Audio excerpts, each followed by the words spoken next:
Welcome to Where Are They Now, the new CUNY Startups podcast where we sit down with alumni from our startup programs and discuss their experiences, delving into their journeys, aspirations, and the unique experiences that the CUNY Startups programs have offered them.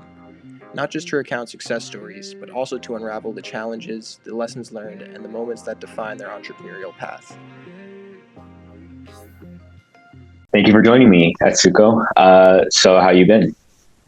All is well, man. Thank you for having me, Christian. Pleasure to be here. More than happy to participate in this series that you guys are hosting. Yeah, of course. Thank you. So first and foremost, can you introduce yourself? What college did you go to? What was your major? What startup were you a part of? And what is your current position? Yeah.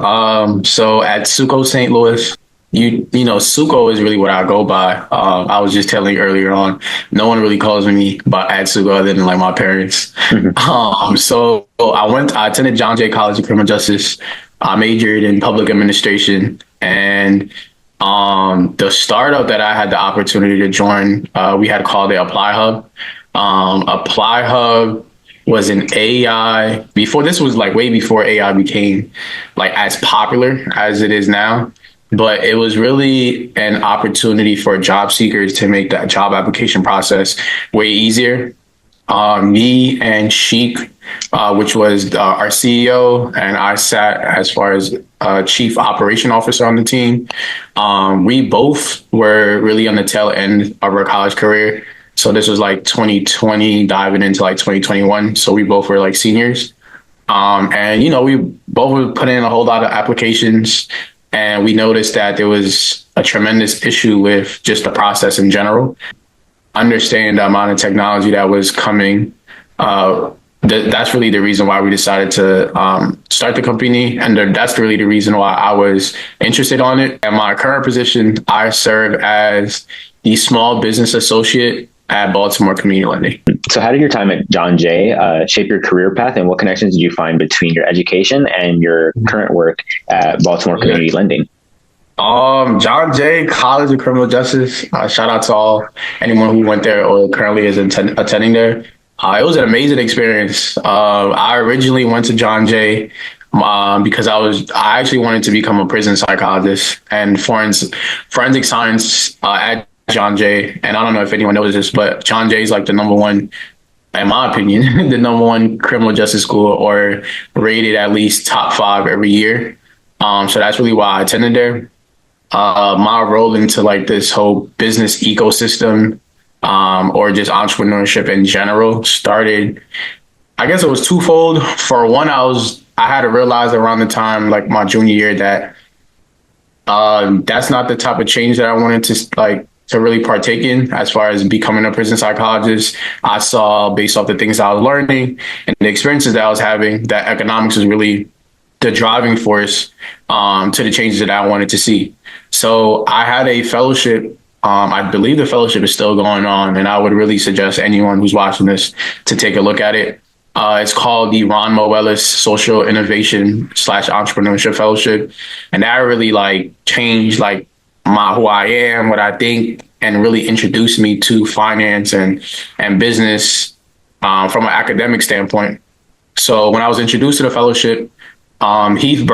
Brown, who's a professor that still works at John Jay, he really just painted the picture for me that, you know, a lot of things that I wanted to see, or a lot of changes that I wanted to see can happen through business. So that's really how I got interested into entrepreneurship, and where I found the CUNY Startup program, because obviously John Jay had nothing related to business. So that's how I was able to find out about it. And then the second part was really because I found out in college, because I actually had the opportunity to dorm, that I was naturally an entrepreneur. I was known for like selling posters, and I also like sold food in my college dorm room, even though I wasn't supposed to. But, you know, I had good connections with my RA, and we made it happen. So, yeah, I feel like I got into entrepreneurship like that way. And those experiences led me to like my current role, because I went to John Jay and I have a public administration degree. After graduating, you know, the job market is really tough right now. It was extremely hard to get into the things that I wanted to get into. My current role, how I got into it, came from a previous experience that I had as a fellow from the International Economic Development Council. And that's where I was able to learn about CDFIs and learn about like loans and like access to capital was a real big issue when I was graduating. So that's really how I even found out about the role that I work in. And I actually had to move from New York to Baltimore, which I live in now. So that's how I ended up here. Can you tell me about your experience with CUNY Startups and how that influenced your professional development? So it was during COVID, right? So you can imagine, I mean, anyone who went to school during COVID or did anything remote during COVID, it wasn't as common as now. So, you know, you can imagine I was waking up for class like on my bed or just going on Zoom, really barely paying attention. But the CUNY startup program was actually what I even just focused on during like my last semester. I think it was like my last semester. So my experience, so Sheik, shout out to Sheik. So me and her got along really well. She was really well organized, a great speaker. Like she really fit the role of the CEO as part of our team. And the program at the time, it was more so you joined based on people's ideas, right? So if someone had an idea, I don't know if it's still like that. But she pitched the idea and I was interested, and we were kind of like the first two people that started. So the people, my group members, I think we fit really well. So she was the CEO, I was the COO. We had a technical, a CTO. I think she was like a sophomore or like a freshman at the time. But she had like amazing internships and she really knew what she was doing. So she brought a lot of help. And then we had someone, I think we had to outsource our finance person because one of our team members, he had just recently graduated, if I'm not mistaken. And then, so he fit that role. So I say all that to say, like, I got the opportunity to really just learn a lot from all of them because they were all different from me. So that was really cool. The mentorship was really good. Like, I don't know what it's like now, but the people that was actually helping us were professionals within their respective fields, but they really cared. It wasn't like they were coming and just, listening to us speak, but they actually cared about some of the projects that we were having, and specifically ours. I think the people that we were working with, like our specific mentors, really believed in our vision and wanted to see us succeed. So that was like a great experience.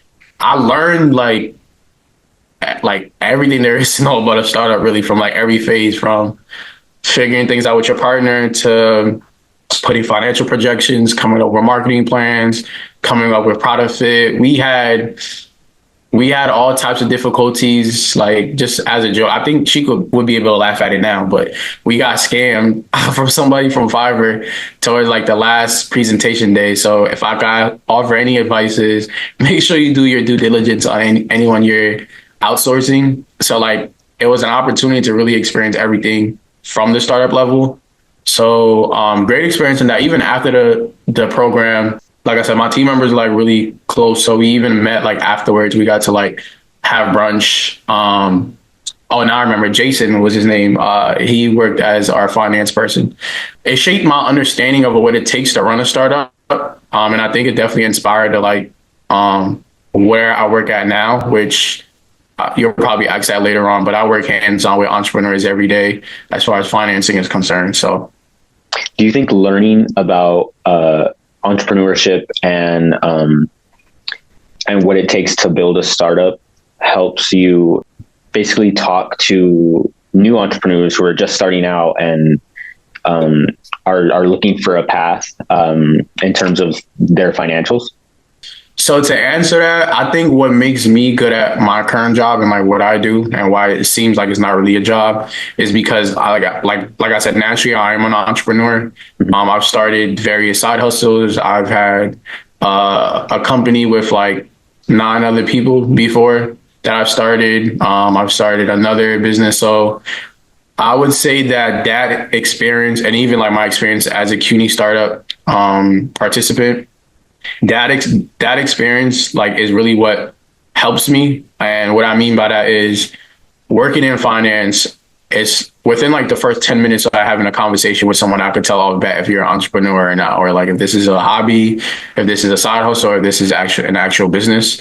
But as far as what you're specifically asking, how did CUNY Startups, like what skill sets did I gain to help me where I'm currently at? I think it just gave me a lot of empathy because it's like I understood like the difficulties of it. So when I do speak to a business that has multiple partners or different partners, I understand like what they're going through. So instead of just like, oh, we need these documents and put in all this, and like I understand it's not as easy as it just seems.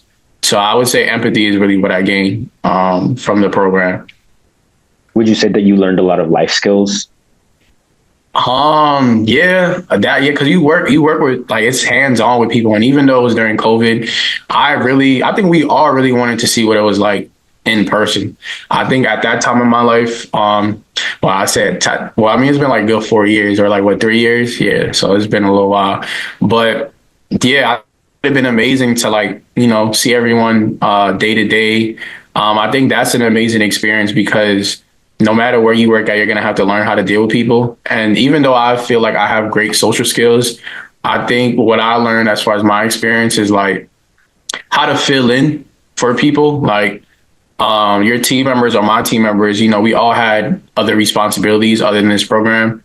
All of us, I think at the time were like in school. So we still had to finish school. You gotta understand, like people are in COVID, like you gotta quarantine. Like my dad had COVID when I first started and like it was like crazy at my house.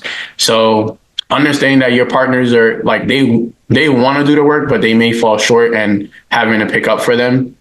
And then I think what I realized that I was able to do is just fight for my team members. I won't talk about it too much, but yeah, like, anytime that I felt we were not treated unfairly, but we weren't given like the fair chances within anything, whether it's like extra time or anything like that, I think that I represented the team as the person who was able to like articulate and fight for us and make sure that we're getting all of the resources. At Baltimore Community Lending, what were some of the key challenges that you faced and how did your role evolve to fit those challenges? I'll summarize it by saying this as far as like what I've learned in my role. To run a business, you don't necessarily have to go through everything like within the books. Like you don't have to manage your business, although it's important and you can run into issues, but you don't have to manage your business bank. You could commingle funds if you wanted, like put your personals and your business. You don't have to generate profit and loss statements every quarter. You don't even have to like have a business plan really. Like a lot of entrepreneurs, you just figure out how to get money in, you put it in place and you figure it out as you go. However, once you start dealing with, okay, you want to utilize other people's money, it's a whole different process. So like managing people's expectations and having to explain that to them has been the most difficult thing, because the truth of the matter is some entrepreneurs just don't want to do that extra help. And that's really one of the reasons, if anyone cares about like access to capital as far as a problem, nationwide problem, the real problem is that it's not that there's not the money out there. It's more so like the demographic that's not receiving it. They're not set up like for the system, like for the underwriting system to actually even become eligible. So that's been the hardest part. What insights or experience did you gain from working in different parts of the country, and how did that perspective impact your approach to your work? Yeah, great question. Great question, because so like I was born in Haiti and then I moved to New York when I was 5. So I lived in New York like my whole life. I went to college in New York. After college, I lived there for like 2 years. I never really left until my last experience, which was with the International Economic Development Council. And that's where I lived in Arizona for like 2 months and did a fellowship in Sierra Vista, Arizona, which is like right on the border of Mexico, like maybe like an hour drive. And I was also able to, with the program, travel to Dallas and like give a whole presentation, go to Atlanta and like do some work there. And then now like I work in Baltimore. So I think the first thing is working in like rural Arizona, coming from, the city in like New York at that, not just any city. I liked it because I think naturally, like I've always been more of a laid back person. Like growing up in New York, you just adapt. But I think the environment, yeah, I really liked it. I definitely seen the difference because they just operate completely different. Like, I think it's something you're just gonna have to experience yourself.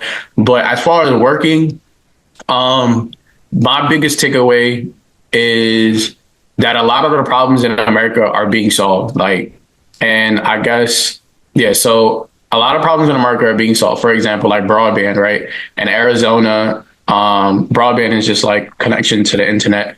In Arizona, that's a big problem. Like living there, like when I was in like I don't want to say dormitory or hotel, where I say that, like I was cool. But once I stepped out of there, like no internet access whatsoever.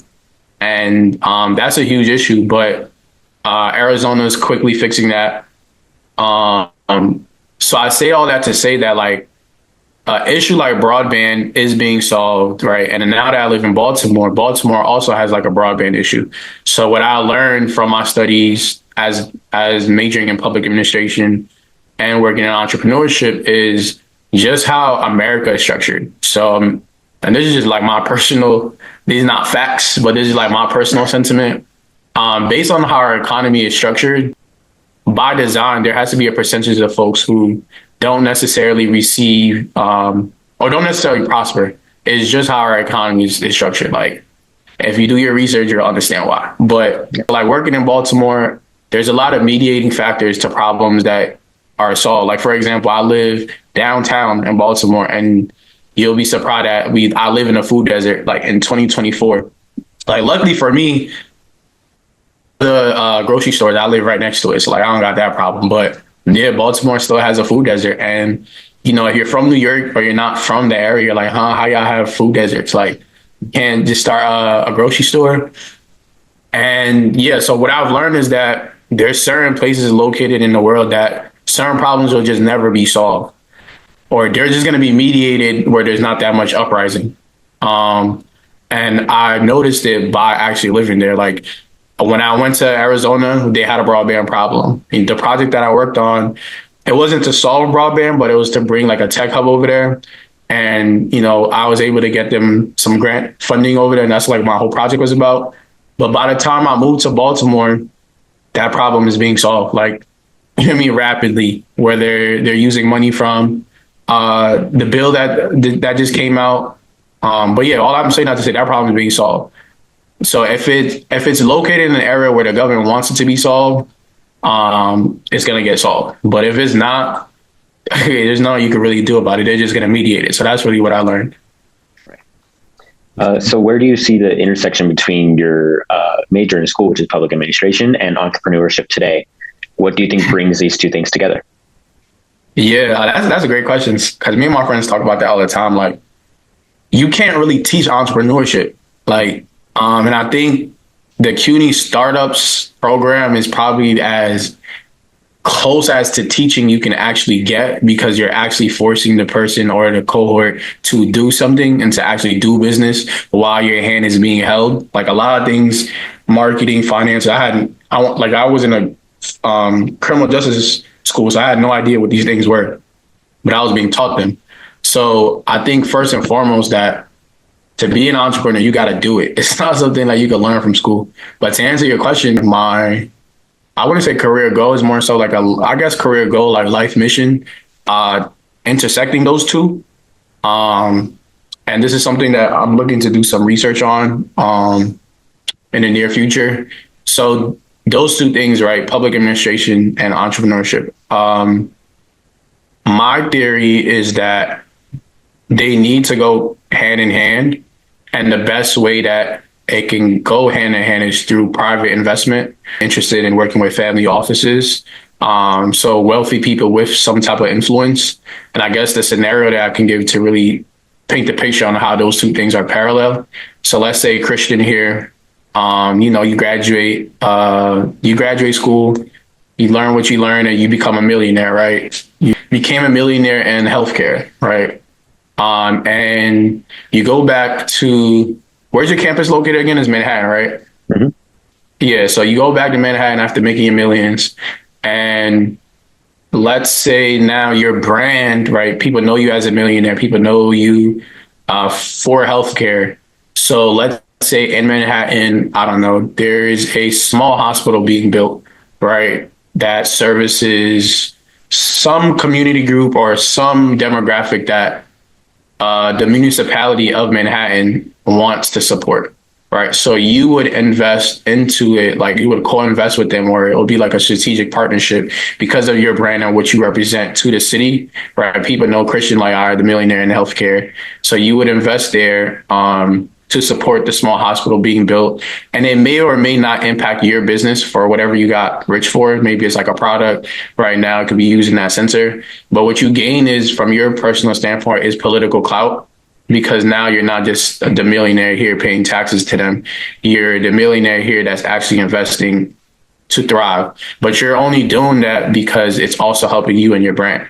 Mm-hmm. So that's really the intersection that I'm focused on, and that I feel like can be bridged together, helping entrepreneurs or businesses that have some type of influence within their community that they service or work in, and just being able to understand the economic plan of the area that they work in and have an investment thesis that that's parallel. I think that public-private partnerships are definitely an underrated way to like frame your startup. A lot of people think that like a startup just needs to be, you're going to create this product and it's immediately going to become, you know, a Fortune 500 company, when a lot of times it isn't. So having that other route to go can be a great way of still being entrepreneurial while, you know, having a safe option. I would say, like, as far as like entrepreneurs is concerned, like business owners is concerned, there's a lot of money in government contracts. If you're thinking of having an idea, or whoever is watching this, right? If you're thinking of like, all right, you want to be an entrepreneur, but like, what do you go solve, quote unquote, or like, what do you go start? If you can understand the problems that your city or your city is facing, or the government is currently facing, and you follow where the money is going. For example, let's say, like last week, I've been on a rabbit hole of like nuclear power, because I noticed that Amazon, Nvidia, Google, like everyone is investing into like nuclear energy right now. And that's all from our research, because nuclear energy is what they want to power AI, right? So I'm not saying go build a nuclear power plant, right, tomorrow. But if you understand that the government, both, it's a bipartisan interest that, you know, nuclear energy is what they're about to move to, then you could go on research and understand like, okay, well, what part of that can I play? Because there's going to be government contracts to support your business. So like, you know, like I said, it's not a nuclear power plant, but you're going to find something within that realm that you can start, that you can kind of almost guarantee that you'll get contracts from the government. So yeah, that's for sure. I think a perfect example of this is SpaceX. You know, most of what they do is funded through public money. Exactly. A lot of companies, Palantir, like 51% of their income comes from government contracts. So it's a whole different, it's a big play. So that's what I would say. Okay, well, thank you for coming on. I'm glad, I'm glad you were able to speak with us. No problem, Christian. Thank you for having me. I'm looking forward to rewatch this, and maybe I can send this to my family so they can think like, all right, he's doing something with his life.